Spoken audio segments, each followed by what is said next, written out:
Auzubillahiminash-shaytanir-rajim. Bismillahir-rahmanir-rahim.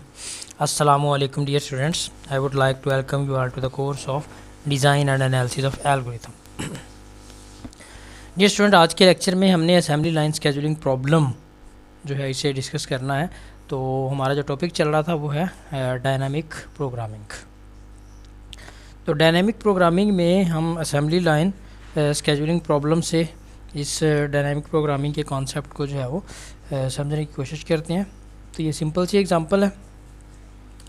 इस example में क्या क्या है, असेंबली लाइन है, मतलब हमने अगर किसी चीज़ को असेंबल करना है तो उससे किन किन स्टेप से जो है वो किस तरतीब से गुजारेंगे तो हमें कम से कम टाइम और कम से कम कॉस्ट में जो है वो प्रोडक्शन प्रोड्यूस हो जाएगी। तो यहाँ पे सिंपल सी एग्जांपल में क्या है, दो असेंबली लाइंस होंगी हमारे पास। There are two assembly lines each with an stations. दो हमारे पास असेंबली लाइंस होंगी और दोनों असेंबली लाइंस में जो स्टेशंस की तादाद है वो n है। इसी तरह द जेथ station on line I is denoted by SIJ। अब SIJ का मतलब है, S का मतलब है स्टेशन, I का मतलब है असेंबली लाइन नंबर और J का मतलब है स्टेशन नंबर। S जो है वो कौन सा स्टेशन, S स्टेशन जो है वो किस असेंबली लाइन में है उसका नंबर I से शो होगा, और कौन स्टेशन नंबर 1 है, 2 है, 3 है, 4 है वो J से शो होगा। इसी तरह the assembly line at the station is AIJ। तो असेंबली लाइन का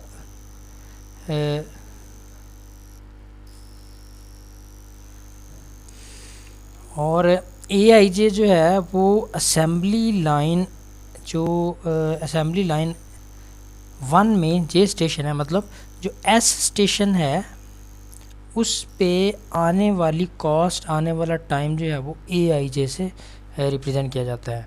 मतलब जब हमने असेंबली लाइन में कोई चीज़ असेंबल करनी है तो पहले स्टेशन में वो चीज़ असेंबल करने पे कितना टाइम लगेगा वो टाइम AIJ से शो हो रहा है। मतलब SIJ में जब कोई चीज़ जो है वो असेंबल होते हुए जाएगी तो उस पर जितना टाइम लगेगा उसे हम AIJ वेरिएबल में सेव करेंगे। इसी तरह an auto dear student, an auto enters factory goes into link I taking time E1। जब किसी भी जो चीज़ हम असेंबल कर रहे हैं, जब उसने अपनी इनिशियल पोजीशन से एक स्टेशन में एंटर होना है तो उस दौरान जो कॉस्ट आएगी उसे EI से शो किया गया है। आफ्टर गोइंग थ्रू द जेथ station on a line I, the auto goes on J+1 station on either line. अगर एक ही लाइन में अगले स्टेशन पे जाते हैं तो उस पर कोई ट्रांसफ़र कॉस्ट जो है वो ऐड नहीं होगी। क्या होगा, पहले J की वैल्यू 1 है तो उसमें एक 1 करने से J की वैल्यू 2 हो जाएगी। मतलब पहली प्रोसेसिंग अगर पहले स्टेशन में है तो अगली प्रोसेसिंग दूसरे स्टेशन में आ जाएगी। इसी तरह there is no transfer cost if it stay on same line. एक ही लाइन में अगर सारे स्टेशन यूज़ करते हैं तो उसमें एक स्टेशन से दूसरे स्टेशन में ट्रांसफ़र होने की कोई कॉस्ट नहीं होगी। It takes time TIJ to transfer to another line after station SIJ। अगर एक लाइन का एक स्टेशन यूज़ करते हैं उसके बाद दूसरा स्टेशन दूसरी लाइन का यूज़ करते हैं तो एक लाइन से दूसरी लाइन में ट्रांसफ़र होने के लिए भी कुछ कॉस्ट आएगी, उसे TIJ से शो किया जाएगा। After exiting the nth station on a line, it takes time XI for complete auto to exit the factory। जब उस फैक्ट्री के सारे स्टेशन यूज़ करने के बाद उस फैक्ट्री से आउट होना है, फाइनल जो प्रोडक्ट है जब उसने बाहर आना है तो उसके बाहर आने पे जो कॉस्ट होगी उसे XI से शो किया जाएगा। Problem is to determine which station is to choose from line 1 and 2 to minimize total time through the factory। तो अब हमारे पास जो प्रॉब्लम है वो ये है कि हमने कम से कम टाइम लगा के उस प्रोडक्ट को तैयार करना है और कम से कम टाइम, कम से कम कॉस्ट लगाने के लिए कौन सी लाइन के कौन कौन से स्टेशन हम यूज़ करेंगे। ये हमारा सॉल्यूशन, ये हमारा प्रॉब्लम है कि किस लाइन का कौन सा स्टेशन यूज़ करना। मतलब लाइन 1 का पहला स्टेशन यूज़ करना है, लाइन 2 का भी दूसरा स्टेशन लाइन 2 का यूज़ करना है, तीसरा स्टेशन लाइन 2 का यूज़ करना है, चौथा लाइन 3 का यूज़ करना है, पाँचवा लाइन 2 का यूज़ करना लाइन 1 का यूज़ करना है, पाँचवा लाइन 2 का यूज़ करना है। तो इस तरह से किस लाइन का कौन सा स्टेशन अगर हम यूज़ करें तो हमें कम से कम कॉस्ट जो है वो बर्दाश्त करना पड़ेगी। तो डियर स्टूडेंट, इसे हम अब जो है वो ग्राफ की मदद से थोड़ा सा देखते हैं। ये आपके सामने एक असेंबली लाइन है जिसमें E1 और E2 अगर लाइन 1 में एंटर होना है तो उसकी कॉस्ट E1 है, लाइन 2 में एंटर होना है तो उसकी कॉस्ट E2 है। इसी तरह ये डिफरेंट स्टेशंस हैं जो आपको सर्कल की नज़र में फॉर्म में नज़र आ रहे हैं और हर स्टेशन में आने वाली कॉस्ट जो है वो भी साथ साथ मेंशन होगी क्वेश्चन में। और ये जो आपको एरोज़ नज़र आ रहे हैं इनके ऊपर जो नंबर लिखे हुए ट्रांसफ़र कॉस्ट है। अगर एक लाइन से दूसरी लाइन में जाना है तो लाइन जो है वो इंटरचेंज करने के लिए ट्रांसफ़र कॉस्ट कितनी लगेगी। तो स्टेशन हमारे पास जो है वो SIJ स्टेशन को शो करता है। 2 असेंबली लाइंस हैं इसलिए I की वैल्यू 1 है और 2 है। I की वैल्यू 1 मतलब असेंबली लाइन नंबर 1 और I की वैल्यू 2 मतलब असेंबली लाइन नंबर 2। इसी तरह NJ स्टेशन हैं जिसे J से शो किया गया है और ये 1 से लेकर N तक हैं। AIJ assembly line at SIJ जो स्टेशन है उसमें कितना असेंबल होने के लिए टाइम लगेगा। TIJ अगर एक लाइन से दूसरी लाइन में जाना है तो ट्रांसफ़र कॉस्ट जो है वो किस स्टेशन तक पहुंचने के लिए कितनी होगी। इसी तरह जब आपने लाइन 1 या लाइन 2 में एंटर होना है तो एंट्री कॉस्ट कितनी होगी। इसी तरह एग्ज़िट कॉस्ट जो है वो कितनी होगी। तो डायनामिक प्रोग्रामिंग से इसका सलूशन जब हम निकाल लेंगे तो उसमें कुछ हमने बेसिक जो रिप्रेजेंटेशंस हैं उन्हें ज़हन में रखना है। लेट FIJ का मतलब है fastest time from station point starting point station SIJ। मतलब SIJ में जो सबसे कम टाइम है, जो फास्टेस्ट टाइम है, उसे FI और ब्रैकेट में J लिख के हम शो करेंगे। इसी तरह F1N, तो इसमें जो पहला स्टेशन है fastest time from starting point station S1N, पहले स्टेशन जो पहला स्टेशन है उसका फास्टेस्ट टाइम क्या है। इसी तरह F2N का मतलब है जो दूसरा स्टेशन है उसका फास्टेस्ट टाइम क्या है। इसी तरह LIJ का मतलब है कि IJ स्टेशन लाइन नंबर 1 का यूज़ हो रहा है या लाइन नंबर 2 का यूज़ हो रहा है। इसी तरह it is to be noted that LIJ is not required to be defined because there is no station before 1 से पहले कोई स्टेशन नहीं है, लिहाजा इसे हम 1 से पहले डिफ़ाइन नहीं कर सकते। तो TIJ-1 transfer time from line I to station I-1, J और I+1, J। अगर आपने एक लाइन में रहते हुए दूसरी लाइन में जाना है तो उसके लिए जो ट्रांसफ़र कॉस्ट है उसे TIJ-1 से शो किया जाएगा। इसी तरह objective function at the end हमारे पास जो फाइनल आएगा F क्रॉस से शो करेंगे और उसमें स्टार्ट से लेकर एंड तक सारे स्टेशंस की तरतीब, एंट्री कॉस्ट, एग्ज़िट कॉस्ट और डिफरेंट स्टेशंस में आने वाली कॉस्ट के डिफरेंट कम्बिनेशन होंगे। तो उनमें से जो सबसे छोटा, जो सबसे कम टाइम वाला कम्बिनेशन होगा उसे हम जो है वो फाइनलाइज कर देंगे। इसी तरह 1 स्टार का मतलब क्या है, to be the line number whose nth station is used in a fastest way. तो 1 स्टार L स्टार जो है, L स्टार का मतलब ये है कि आपने लाइन 1 का कौन सा स्टेशन यूज़ किया है या लाइन 2 का जो है वो कौन सा स्टेशन नंबर यूज़ किया है। तो डियर स्टूडेंट, अब इसे मज़ीद यहाँ पे थोड़ा सा मज़ीद वाज़े करते हैं। यहाँ पे जो है वो लाइन नंबर 1 में अगर एंटर होना तो उसकी कॉस्ट 2 है, लाइन नंबर 2 में एंटर होना तो उसकी कॉस्ट 4 है। इसी तरह स्टेशन नंबर लाइन नंबर 2 का स्टेशन नंबर 1 जो है उसमें आने वाली कॉस्ट 8 है। इसी तरह यहाँ भी कोई कॉस्ट मेंशन होगी और जो ट्रांसफ़र कॉस्ट है उसे TIJ से शो किया जाता है। अच्छा जी, अब जब हम इसमें स्टार्टिंग करेंगे तो सबसे पहले हमें इन होना पड़ेगा। तो इन होने के लिए F1 में इन होने की कॉस्ट E1 है, F2 में इन होने की कॉस्ट E2 है। इसी तरह अगर हम लाइन 1 A11 का मतलब है लाइन 1 के पहले स्टेशन में आने वाली कॉस्ट, लाइन 1 के पहले स्टेशन में आने वाली कॉस्ट, और इसी तरह लाइन 2 की एंट्री कॉस्ट प्लस लाइन 2 के पहले स्टेशन में आने वाली कॉस्ट। अब इन दोनों को कंपेयर करके देखेंगे तो इसमें जिसकी वैल्यू कम होगी उसे हम फाइनलाइज़ करेंगे। उसके बाद हमने नेक्स्ट स्टेशन पे जाना है, तो इसका मतलब है जो प्रीवियस में मिनिमम होगा वो हम सिलेक्ट करेंगे और फिर उसके बाद नेक्स्ट स्टेशन में जाएंगे। और ये फार्मूला पहले स्टेप में तो हमें कुछ नहीं करना, जस्ट ये एंट्री कॉस्ट और पहले स्टेशन की कॉस्ट, इधर भी एंट्री कॉस्ट और पहले स्टेशन की कॉस्ट। अगले स्टेप में क्या करना है, पिछली कॉस्ट प्लस अगर यहाँ जाना है तो यही कॉस्ट ऐड होगी, और अगर दूसरी लाइन का स्टेशन यूज़ करना है तो एंट्री कॉस्ट प्लस इस स्टेशन में आने वाली cost plus transfer cost plus इस स्टेशन में आने वाली कॉस्ट। इसी तरह अगर इधर से आते हैं तो entry cost per second station second line के पहले स्टेशन की cost plus transfer cost plus first line के सेकंड स्टेशन की कॉस्ट। तो अगर एक ही लाइन में रहेंगे तो ट्रांसफ़र कॉस्ट नहीं आएगी, और अगर लाइन चेंज करेंगे तो उसमें ट्रांसफ़र कॉस्ट भी आएगी, और दोनों को कंपेयर करना है, जिस जो कम होगा उसे हमने सेलेक्ट करना है। तो यहाँ पे देखें डियर स्टूडेंट, इसी तरह से ये बेस केस है। बेस केस में क्या होगा, हमारे पास जो फिक्स कॉस्ट है वही आएगी, उसमें चेंज नहीं आएगी। अब यहाँ पे देखें एंट्री कॉस्ट प्लस पहले स्टेशन की कॉस्ट, तो टोटल कॉस्ट हमारे पास फ़र्स्ट प्रोसेस करने के लिए कितनी होगी, 9। इसी तरह यहाँ एंट्री कॉस्ट प्लस पहले स्टेशन की कॉस्ट, तो ये कितनी हो जाएगी, 4 + 8 12।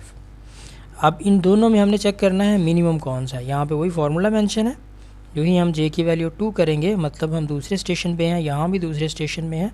यहाँ कैलकुलेशन करने के लिए हमें क्या करना पड़ेगा, एक तो यहाँ से सीधे आ सकते हैं 2 + 7 + 9, दूसरा यहाँ से सीधे आ सकते हैं 4 + 8 + 5, तीसरा ऐसे जा सकते हैं 4 + 8 + 2 + 9 ट्रांसफ़र कॉस्ट होगी, या 2 + 7 + 2 + 5, इस तरह से आ सकते हैं। मतलब ये डिफरेंट वेज़ हैं, ये सारे के सारे हमने चेक करने हैं कि इनमें किस की कॉस्ट सबसे कम है। तो इसमें देखें पहले कॉस्ट 9 है, उसके बाद ये भी मज़ीद 9, 2 + 7 + 9, तो ये कितना हो जाएगा 18। यहाँ पे देखें 9 प्लस ये 2 + 7 पहले ही ऐड हो चुका है, 9 प्लस ये वाला 9, तो यहाँ पे आ जाएगा हमारे पास 9 + 9। इसी तरह अगर दूसरे वाला देखें 4 + 8 ये 12 हो चुके हैं। अब 12 में ट्रांसफ़र कॉस्ट 2 ऐड होगी और प्लस ये 9, तो ये हो जाएगा 12 + 2 + 9, 9 + 9 18। इसी तरह 12 + 2 + 9 23। इन दोनों में छोटा कौन सा है, 18। तो 18 जो है वो किस तरह से आया है, कौन से स्टेशन में हमें 18 मिल रहा है, वो यहाँ पे मिल रहा है। लाइन 1 के स्टेशन 2 में कॉस्ट 18 है। इसी तरह अगर हम लाइन 2 का स्टेशन 2 यूज़ करते हैं तो कॉस्ट हमारे पास आती है 23। तो मिन ऑफ 18,23 का मतलब है कि हमारे पास जो इन दोनों में छोटा नंबर है वो 18 है, लिहाजा हमने 18 वाले स्टेशन को सिलेक्ट कर लिया। तो कौन सा स्टेशन सेलेक्ट हुआ, लाइन नंबर 1 का स्टेशन नंबर 2 सेलेक्ट हुआ, जहाँ पे हमारे पास कॉस्ट कम आ रही है। इसी तरह इसी प्रोसेस को लेके हमने एंड तक जाना है। अब इसी तरह नेक्स्ट में देखेंगे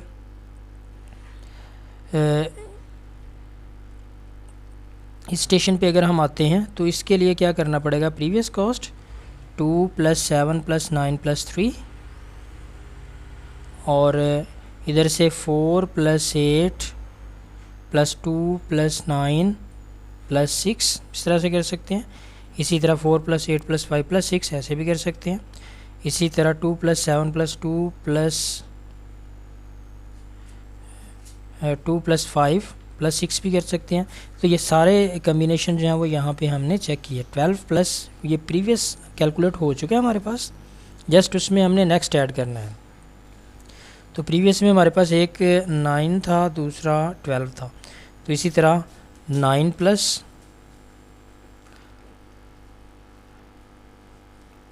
2 + 5 करना पड़ेगा,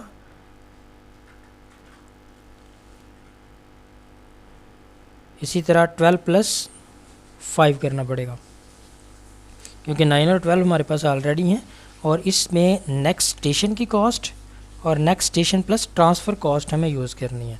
तो इनके रिज़ल्ट हमारे पास क्या जाते हैं 17 और 16। इनमें छोटा 16 है, 16 जो है वो लाइन नंबर 2 के स्टेशन नंबर 2 को फाइनल करता है। तो यहाँ पे लाइन नंबर 2 का स्टेशन नंबर 2 फाइनल होता है। इसी तरह अब जे की वैल्यू 3 पे हमने F1 को भी चेक करना है, F2 को भी चेक करना है। तो इसमें भी वही फार्मूला प्रीवियस हमारे पास कैलकुलेटेड वैल्यू मौजूद है, उसी को यूज़ करेंगे। नेक्स्ट में हम 21 और 20 में से मिनिमम वैल्यू देखेंगे तो 20 है, और लाइन हम कौन सी यूज़ कर रहे हैं, लाइन 1 का तीसरा स्टेशन अगर यूज़ करें तो। इसी तरह अगर लाइन 2 का तीसरा स्टेशन यूज़ करें तो कितनी कॉस्ट आती है 22। नेक्स्ट फिर लाइन 1 पे चेक करेंगे। लाइन 1 का अगर चौथा स्टेशन यूज़ करते हैं तो एक तो 24 आती है, दूसरी 27 आती है। 24 और 27 में से 24 छोटा है। इसी तरह यही फार्मूला लाइन 2 पे लगाएंगे। लाइन 2 का अगर चौथा स्टेशन यूज़ करते हैं तो 26 और 25, तो इसमें भी 25 आता है। यही प्रोसेस हमने दोहराते जाना है, और एट द एंड हम क्या करेंगे, फाइनल पोजीशन पे पहुंच जाएंगे। अब यहाँ भी हमने क्या देखना है, पहले लाइन 1 पे लाइन 1 का जो छठा स्टेशन है वो यूज़ करें तो कितनी मिनिमम कॉस्ट आती है 36 और 35। तो 35 छोटा है, ये फाइनल है। इसी तरह लाइन 2 का अगर हम छठा स्टेशन यूज़ करते हैं तो कैलकुलेट करने से 37 और 43 आता है, जिसमें से 37 जो है वो मिनिमम है। तो डियर स्टूडेंट, इसी तरह से हमने इन सारे रिज़ल्ट्स को जब कंबाइन करना है तो at the end F star हमारे पास क्या होगा, अगर हम लाइन 1 का स्टेशन यूज़ करते हैं तो 35 और प्लस एग्ज़िट कॉस्ट जो कि 3 है। इसी तरह ये देखें एग्ज़िट कॉस्ट यहाँ पे लाइन 1 से अगर एग्ज़िट करते हैं तो 3 है, लाइन 2 से एग्ज़िट करते हैं तो 2 है। अच्छा, इसमें लास्ट स्टेशन तक आने वाली total cost plus exit cost, इसी तरह लास्ट स्टेशन तक आने वाली कॉस्ट प्लस एग्ज़िट कॉस्ट, दोनों में से छोटा कौन सा 38। तो इसका मतलब है कि हम जो एग्ज़िट लेंगे वो लाइन नंबर 1 से एग्ज़िट लेंगे, आखिरी स्टेशन लाइन नंबर 1 का यूज़ करेंगे। अब ये डिफरेंट स्टेशंस की तरतीब है। हमने क्या करना है, लाइन नंबर 1 का छठा स्टेशन लाइन नंबर 1 का यूज़ किया, पाँचवा लाइन 2 का यूज़ किया, चौथा भी 2 का यूज़ किया, तीसरा 1 का यूज़ किया, चौथा 2 का यूज़ किया। तो इस तरह से हमारे पास ये एक टेबल जनरेट होता है जिसमें छठा स्टेशन जो है वो लाइन 1 का यूज़ किया था। ये डिफरेंट कॉस्ट हैं जो हर स्टेशन पे आने वाली हैं, तो टोटल कॉस्ट हमारे पास कितनी आती है 38 है जो मिनिमम कॉस्ट है। इसी तरह स्टेशन कौन कौन सा यूज़ करना है ये सेकंड टेबल से शो हो रहा है, मतलब जो पहला स्टेशन है वो हमने जो दूसरा स्टेशन है वो लाइन नंबर 1 का यूज़ करना है, तीसरा 2 का यूज़ करना है, चौथा 1 का करना है, पाँचवा 2 का करना है, छठा 2 का करना है। इसी तरह यहाँ पे आपके पास ये स्टेशन है, किस लाइन का कौन सा स्टेशन यूज़ करना है। इसी तरह यहाँ पे ये टोटल कॉस्ट है कि किस स्टेशन तक पहुँचने की कॉस्ट जो है वो कितनी आती है। जैसे स्टेशन नंबर 1 पे अगर हम पहुंचना चाहते हैं तो लाइन नंबर 1 का स्टेशन 1 यूज़ करेंगे तो 9 कॉस्ट आएगी, लाइन नंबर 2 का पहला स्टेशन यूज़ करेंगे तो 12 कॉस्ट आएगी। इसी तरह लाइन नंबर 1 का दूसरा स्टेशन यूज़ करेंगे तो 18 कॉस्ट है मिनिमम। इसी तरह लाइन नंबर 2 का दूसरा स्टेशन लाइन नंबर 2 का यूज़ करेंगे तो 16 कॉस्ट है। तीसरा स्टेशन लाइन नंबर 1 का यूज़ करेंगे तो 20 कॉस्ट है। इसी तरह तीसरा स्टेशन लाइन नंबर 2 का यूज़ करेंगे तो 22 कॉस्ट है। ये जो हमने पीछे कैलकुलेट की है वो सारी की सारी एक टेबल में शो की गई है। तो इसी तरह एट द एंड फाइनल हमने क्या करना है, जो हमारे पास इसका ऑप्टिमल सोल्यूशन है वो कैसे कैसे है जी। उसमें सबसे पहले हम लाइन नंबर 1 में एंटर होंगे, पहला स्टेशन लाइन नंबर 1 का यूज़ करेंगे। उसके बाद ट्रांसफ़र कॉस्ट 2 पे करने के बाद लाइन नंबर 2 में आएंगे, दूसरा लाइन 2 का यूज़ करेंगे, तीसरा स्टेशन लाइन 3 का यूज़ करेंगे, लाइन 2 का यूज़ करेंगे, लाइन 1 का यूज़ करेंगे। इसी तरह चौथा स्टेशन फिर से लाइन 2 का यूज़ करेंगे, 5वां स्टेशन भी लाइन 2 का यूज़ करेंगे, छठा स्टेशन लाइन 1 का यूज़ करेंगे और एग्ज़िट कॉस्ट पे करेंगे। तो इससे हमारी जो कॉस्ट है वो मिनिमम होगी। इसके अलावा और आप कोई भी कम्बिनेशन बना लें, जैसे आप चाहें कि हमने लाइन 1 को यूज़ करना है तो ये सब ऐड करके देख लें, 2 + 7 + 9 + 3 + 4 + 8 + 4 + 3, तो इसका आंसर 38 से बड़ा ही आएगा। इसी तरह अगर आप टोटली लाइन नंबर 1 को यूज़ करेंगे तो इसका आंसर भी जो हमने ऑप्टिमल सोल्यूशन निकाला है उससे बड़ा ही आएगा। जो कम्बिनेशन अभी हमने ये फाइंड किया है फार्मूला के थ्रू, उसके अलावा किसी भी तरतीब को अगर आप यूज़ करते हैं तो इसकी जो कॉस्ट है वो ज़्यादा ही आएगी।